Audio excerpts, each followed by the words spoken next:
मेरे प्रिय श्रोताओं, आप सभी को सादर नमस्कार। स्वागत है आपका बाबा साहब रेडियो पर। यह सिर्फ एक रेडियो नहीं, यह एक आवाज़ है, बराबरी की, न्याय की और आत्मसम्मान की। हमारा प्रयास है कि हम एक ऐसे श्रेष्ठ समाज के निर्माण में सहायक बने जो मानवता, समानता, स्वतंत्रता, न्याय और बंधुत्व की भावना पर आधारित हो। इस दिशा में आगे बढ़ने की प्रेरणा और समझ का विकास हमें अपने महापुरुषों के जीवन से मिलता है।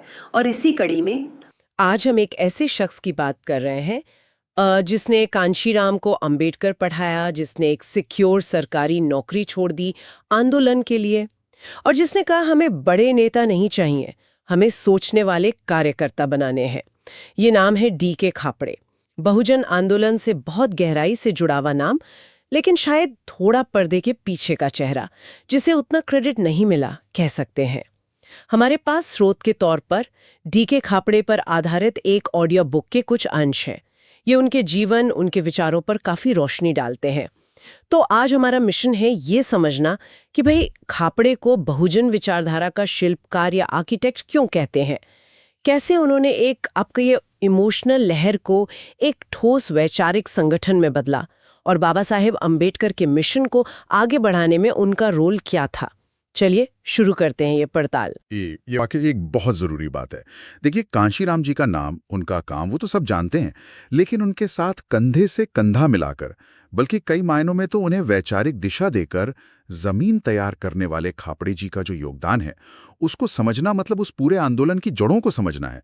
ये सिर्फ हिस्ट्री नहीं है, ये है कि भाई विचारधारा बनती कैसे है, उसकी कहानी है। तो कहानी शुरू होती है 13 मई 1949 को नागपुर, महाराष्ट्र से।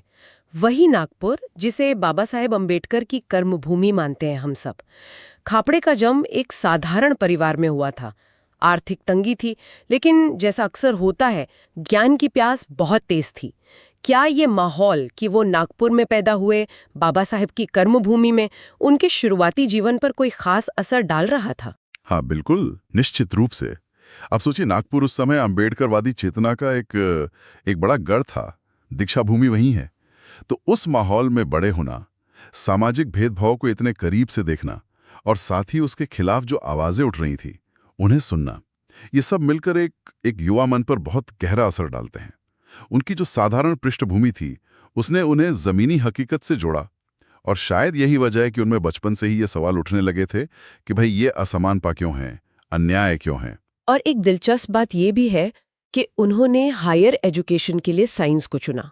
स्रोत बताते हैं कि ये सिर्फ करियर का चुनाव नहीं था, ये कहीं ना कहीं तर्क, सबूत और विवेक में उनकी जो आस्था थी उसका प्रतीक था। बाद में वो पढ़ाई के लिए नागपुर से बाहर भी गए। क्या विज्ञान की ये जो पृष्ठभूमि थी उनके सोचने के तरीके में झलकती है? हाँ, ये बहुत महत्वपूर्ण पॉइंट है।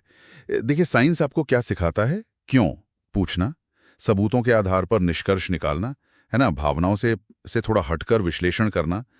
और यही तार्किकता, यही लॉजिकल अप्रोच उनके बाद के सामाजिक विश्लेषण में और जिस तरह से उन्होंने संगठन बनाया उसमें साफ दिखती है।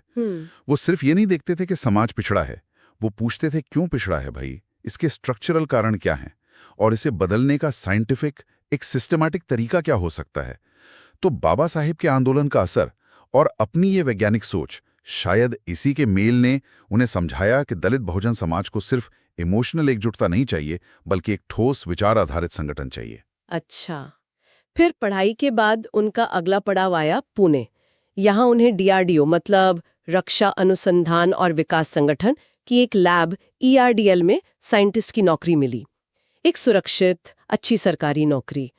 और यही उनकी मुलाकात हुई कांशीराम जी से। ये मुलाकात कैसे हुई और क्यों इतनी अहम मानी जाती है? जी, ये मुलाकात, इसे आप भारतीय सामाजिक आंदोलन के इतिहास का एक टर्निंग पॉइंट कह सकते हैं। बिल्कुल, कांशीराम जी उस समय उसी लैब में एक कर्मचारी थे। उनमें ऊर्जा बहुत थी, गुस्सा था, कुछ कर गुजरने की तड़प थी। लेकिन जैसा स्रोत बताते हैं, वो उस समय बाबा साहब के विचारों से, उनके लिटरेचर से बहुत गहराई से वाकिफ नहीं थे। मतलब एक ज्वालामुखी था अंदर, लेकिन उसे दिशा मिलना बाकी था। और यहीं पर खापड़े जी का रोल आता है।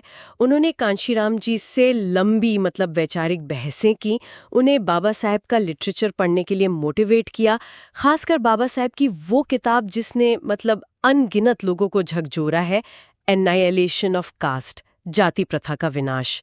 ये सोचना ही कितना कमाल का है कि एक किताब और एक व्यक्ति का उसे पढ़ने के लिए कहना एक पूरे आंदोलन की धारा बदल सकता है। ये दिखाता है कि विचार में कितनी ताकत होती है और सही टाइम पर मिला जो वैचारिक गाइडेंस है वो कितना जरूरी होता है। खापड़ जी ने कांशीराम जी की जो ऑर्गेनाइजिंग कैपेसिटी थी, उनकी जमीनी पकड़ थी, उसको पहचाना, लेकिन वो ये भी समझ रहे थे कि बिना ठोस वैचारिक आधार के ये ऊर्जा बिखर सकती है, वेस्ट हो सकती है। तो उन्होंने उस ऊर्जा को फूले अंबेडकरवादी विचारधारा की तरफ मोड़ा। ये सिर्फ दोस्ती नहीं थी, ये एक वैचारिक साझेदारी की शुरुआत थी जिसने आगे चलकर लाखों लोगों को प्रभावित किया। लेकिन इसी दौरान पुणे में एक घटना घटी जिसने दोनों के जीवन और शायद भविष्य की दिशा भी तय कर दी। लैब में बाबा साहेब अंबेडकर जयंती की छुट्टी कैंसिल कर दी गई। ये सिर्फ एक छुट्टी का सवाल नहीं था, शायद ये कहीं ना कहीं उस वर्ग के सम्मान और अस्मिता पर चोट जैसा था। हाँ बिल्कुल, वो घटना एक चिंगारी बन गई। खापड़े और कांशीराम दोनों ने इसका जबरदस्त विरोध किया। नतीजा क्या हुआ? कांशीराम जी सस्पेंड हो गए और खापड़े जी का ट्रांसफर कर दिया गया। अब देखिए, जाहिर तौर पर तो ये एक सजा थी, अन्याय था, लेकिन इस अन्याय ने दोनों को और मजबूत कर दिया। इसने उन्हें सिखाया कि भाई सिस्टम से टकराना पड़ेगा, समझौता नहीं चलेगा। ये उनके लिए सिर्फ एक घटना नहीं थी, बल्कि अन्याय के खिलाफ संगठित होकर लड़ने की जरूरत का एक डायरेक्ट अनुभव था। इसे सिर्फ कैटलिस्ट कहना शायद कम होगा। ये एक तरह का, आप कहिए, पॉइंट ऑफ नो रिटर्न था उनके लिए। हाँ बिल्कुल। इस अनुभव के बाद दोनों और करीब आए। उनके मन में अब और गहरे सवाल उठ रहे थे कि भाई हमारा समाज पिछड़ा क्यों है? जो पढ़े लिखे लोग हैं वो समाज के लिए कुछ करते क्यों नहीं? बाबा साहेब के बाद आंदोलन ठहरा हुआ सा क्यों लगता है? और जवाब साफ होता जा रहा था। सिर्फ गुस्सा या आक्रोश काफी नहीं है, एक स्थायी विचार आधारित संगठन चाहिए। और यहीं से वो विचार निकला जिसने बामसेफ की नींव रखी, पे बैक टू सोसाइटी। मतलब समाज के वो लोग जो पढ़ लिख कर अच्छी नौकरियों में पहुंच गए हैं, जिन्हें सिस्टम से कुछ मौके मिले हैं, उनका ये मॉरल ड्यूटी है कि वो अपना समय, अपनी बुद्धि, अपने रिसोर्सेज का एक हिस्सा उस समाज को वापस दें जिसने उन्हें यहां तक पहुंचाया है। ये सिर्फ दान पुण्य नहीं था, ये समाज के प्रति एक जिम्मेदारी का भाव था, एक एक्टिव पार्टिसिपेशन का कॉल था। और इसी सोच के साथ 6 दिसंबर 1973 को पुणे में बामसेफ के विचार की नींव पड़ी। फिर 5 साल की, कह सकते हैं, गहन तैयारी, नेटवर्किंग, विचार मंथन। उसके बाद 6 दिसंबर 1978 को दिल्ली में से फॉर्मली लॉन्च किया गया। पूरा नाम था backward and minority communities employees federation, BAMCEF. लेकिन ये सिर्फ एक कर्मचारियों का फेडरेशन तो नहीं था ना, इसका मकसद कुछ और था। बिल्कुल नहीं। यही खापड़े के विजन की खासियत दिखती है। वो इसे सिर्फ एम्प्लॉयज के हक या सैलरी बढ़वाने वाला यूनियन नहीं बनाना चाहते थे। उनका नजरिया कहीं ज्यादा बड़ा था। वो बामसेफ को बहुजन समाज का थिंक टैंक, उसका ब्रेन बैंक बनाना चाहते थे। एक ऐसा प्लेटफॉर्म जो समाज की प्रॉब्लम्स का एनालिसिस करे, समाधान सोचें, स्ट्रैटेजी बनाए, और जो जमीन पर काम कर रहे हैं कार्यकर्ता, उनको वैचारिक खुराक दे। ये भावनाओं के ज्वार पर नहीं, बल्कि ट्रेन्ड दिमागों और क्लियर आइडियोलॉजी पर बेस संगठन बनना था। और एक और दिलचस्प बात, शुरुआत में इसे जानबूझकर नॉन पॉलिटिकल रखा गया। क्यों? जबकि लक्ष्य तो आखिर में व्यवस्था परिवर्तन का ही था। ये खापड़े की दूरदर्शिता थी। देखिए, वो मानते थे कि राजनीतिक सत्ता जरूरी है, लेकिन वो आखिरी मंजिल नहीं है। वो सिर्फ एक साधन है, एक टूल है। असली लक्ष्य है व्यवस्था परिवर्तन। और व्यवस्था परिवर्तन तब तक नहीं हो सकता जब तक समाज वैचारिक रूप से तैयार न हो, जब तक सामाजिक जड़ें मजबूत न हो। उनका मानना था कि अगर आप वैचारिक रूप से कमजोर समाज को पॉलिटिकल पावर दिला भी दें, तो वो या तो उसे संभाल नहीं पाएगा, या फिर सत्ता में बैठे लोग खुद पुरानी व्यवस्था का हिस्सा बन जाएंगे। इसलिए उन्होंने क्रम तय किया, पहले सामाजिक, फिर राजनीतिक और फिर व्यवस्था परिवर्तन। मतलब पहले जमीन तैयार करो, फिर उस पर इमारत खड़ी करो। ये सिर्फ बातें नहीं थी, खापड़े ने इसे जीकर भी दिखाया। 1986 में उन्होंने एक ऐसा कदम उठाया जो आज के ज़माने में शायद लोग सोच भी नहीं सकते। उन्होंने डीआरडीओ की अपनी वो प्रतिष्ठित सुरक्षित वैज्ञानिक की नौकरी से इस्तीफा दे दिया, एक साइंटिस्ट से फुल टाइम सोशल वर्कर। ये कितना बड़ा फैसला रहा होगा। असाधारण था ये। आप सोचिए, एक सिक्योर फ्यूचर, अच्छी सैलरी, सोशल स्टेटस, सब कुछ दांव पर लगा दिया। क्यों? क्योंकि उन्हें लगा कि ये सैलरी वाली नौकरी करते हुए वो समाज के प्रति अपना पूरा कर्तव्य नहीं निभा पा रहे हैं। बाबा साहब का मिशन अधूरा है और उसे पूरा करने के लिए पूरा समर्पण चाहिए। ये व्यक्तिगत सुख सुविधा और सुरक्षा पर सामाजिक उद्देश्य की एक बड़े सपने की जीत थी। ये दिखाता है कि उनका जो कमिटमेंट था वो कितना गहरा था। इस्तीफे के बाद तो उन्होंने अपना पूरा जीवन ही बामसेफ और बहुजन आंदोलन को दे दिया। देश भर में घूमना, बैठकें करना, सम्मेलन करना। लेकिन उनका सबसे ज्यादा जोर किस चीज पर रहता था? कैडर ट्रेनिंग कैंप्स पर। ये खापड़े मॉडल की आत्मा थी, कह सकते हैं। ये कैंप सिर्फ भाषण सुनने सुनाने की जगह नहीं थी। ये गहन अध्ययन, चिंतन और सवालों के मंथन के केंद्र थे। सवाल क्या थे? वही बेसिक सवाल, समाज पिछड़ा क्यों है, हमारे लोगों में एकता क्यों नहीं है, हमें क्या करना चाहिए, कैसे करना चाहिए। उनका मकसद भीड़ इकट्ठा करना नहीं था। तो फिर मकसद क्या था? सिर्फ समर्थक बनाना नहीं? नहीं, उनका लक्ष्य था सोचने वाले, समझने वाले, विचारधारा के प्रति कमिटेड और ईमानदार कार्यकर्ता तैयार करना।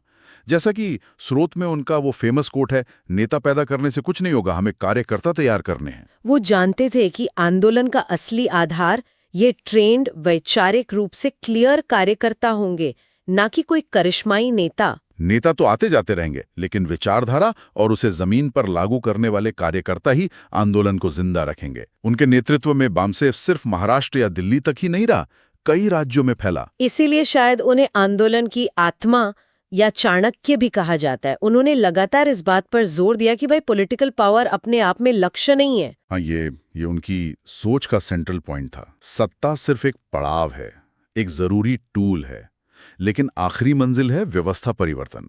एक ऐसी सामाजिक, आर्थिक और राजनीतिक व्यवस्था बनाना जो बराबरी, न्याय और भाईचारे पर आधारित हो। और ये सामाजिक परिवर्तन के बिना संभव नहीं है।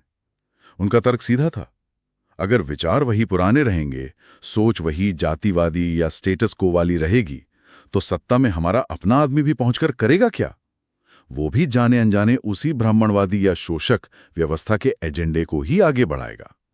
इसलिए पहला और सबसे जरूरी काम है विचारों में क्रांतिकारी बदलाव लाना। उन्होंने व्यवस्था परिवर्तन का एक क्रम भी बताया था शायद। हाँ, और कुछ शर्तें भी रखी थी। हाँ, उन्होंने एक क्लियर रोडमैप दिया था। क्रम था, पहला सामाजिक परिवर्तन, यानी जो शोषित और शासित जातियां हैं उनके बीच सदियों से चले आ रहे ऊंच नीच और शोषण वाले रिश्तों को तोड़कर बराबरी और भाईचारे के रिश्ते बनाना। दूसरा राजनीतिक परिवर्तन, यानी सत्ता का कैरेक्टर बदलना, जिसमें शोषित समाज की निर्णायक भागीदारी हो। और फिर तीसरा व्यवस्था परिवर्तन, यानी पूरे सोशल, इकोनॉमिक, पॉलिटिकल स्ट्रक्चर को बदलना। और इस पूरी प्रक्रिया के लिए उन्होंने 4 जरूरी शर्तें बताईं, जो आज भी उतनी ही रेलेवेंट हैं। पहला, समान उद्देश्य। हजारों जातियों और उपजातियों में जो समाज बटा है, उसे एक कॉमन दुश्मन, जाति व्यवस्था, और उससे जुड़ी सोच और एक कॉमन लक्ष्य, व्यवस्था परिवर्तन के लिए एकजुट करना। दूसरा, समान विचारधारा। और ये विचारधारा सिर्फ और सिर्फ फूले अम्बेडकरवाद हो सकती है, जो सामाजिक न्याय, तर्कवाद और मानवतावाद पर आधारित है। गांधीवाद, लोहियावाद, मार्क्सवाद, ये सब उनके एनालिसिस में बहुजन समाज की मूल समस्याओं का समाधान नहीं करते थे। तीसरा, नेतृत्व निर्माण। और ये लीडरशिप सिर्फ कुछ जातियों तक सीमित ना हो, बल्कि सबसे ज्यादा शोषित तबकों से, SC, ST और अति पिछड़ी जातियों से उभरनी चाहिए। और चौथा, सामाजिक राजनीतिक ध्रुवीकरण। एक ऐसी लामबंदी जिसमें SC और OBC नेचुरल सहयोगी बने और फिर ST और धार्मिक अल्पसंख्यक, जो मूल रूप से इन्हीं समाजों का हिस्सा रहे हैं, उनसे जुड़े। ये ध्रुवीकरण ही सत्ता के समीकरणों को बदल सकता है। ये तो हुई स्ट्रैटेजी की बात। लेकिन जो जमीनी स्तर पर काम करने वाला कार्यकर्ता था, उसमें वो क्या गुण देखते थे, क्या चीजें जरूरी मानते थे? 3 चीजें सबसे अहम थी। इंटेलेक्चुअल कैपेसिटी, यानी सोचने समझने की काबिलियत, ईमानदारी, खासकर पैसों के मामले में, और सोशल कमिटमेंट, यानी समाज के लिए कुछ करने का जज्बा। वो कहते थे, कार्यकर्ता का जीवन शीशे की तरह पारदर्शी होना चाहिए, कोई लाग लपेट नहीं, कोई छुपा एजेंडा नहीं। और वो खुद इसका सबसे बड़ा उदाहरण थे।